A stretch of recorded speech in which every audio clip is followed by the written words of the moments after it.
Hello everyone, my name is Engineer Arjun Singh. Today I am going to tell you about the horizontal curve design in roads and highway construction geometric design. So let's begin. First of all, a horizontal curve is given to change the direction of the road safely and smoothly for the driver. It is very important because it can lead to overturning and skid. Now, a horizontal curve is an arc of a particular circle which has a particular radius. The major force acting upon the horizontal curve is the centrifugal force, which is defined as P is equals to mv square by r.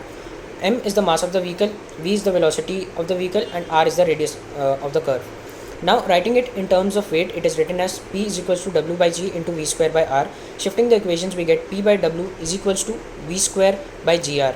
Now, the major governing factors here are for the centrifugal ratio, which is P by W, R, the velocity of the vehicle, and the radius of the arc. The higher is the radius, the lower is the centrifugal force, and the lower is the risk towards overturning and skid. Now, what is overturning? Overturning is basically the losing of contact of a particular vehicle from its inner wheels, and all the normal reaction forces are basically endured on the outer wheels. Now, take the equation is basically calculated as by taking the summation of the moments at the outer wheels.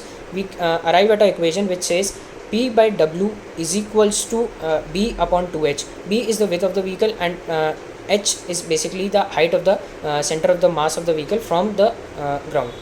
Now, if the B by 2H value is less than the centrifugal ratio, which is P by W, this means that the overturning will occur, and the which basically means that the centrifugal ratio is higher, and it will overturn the vehicle.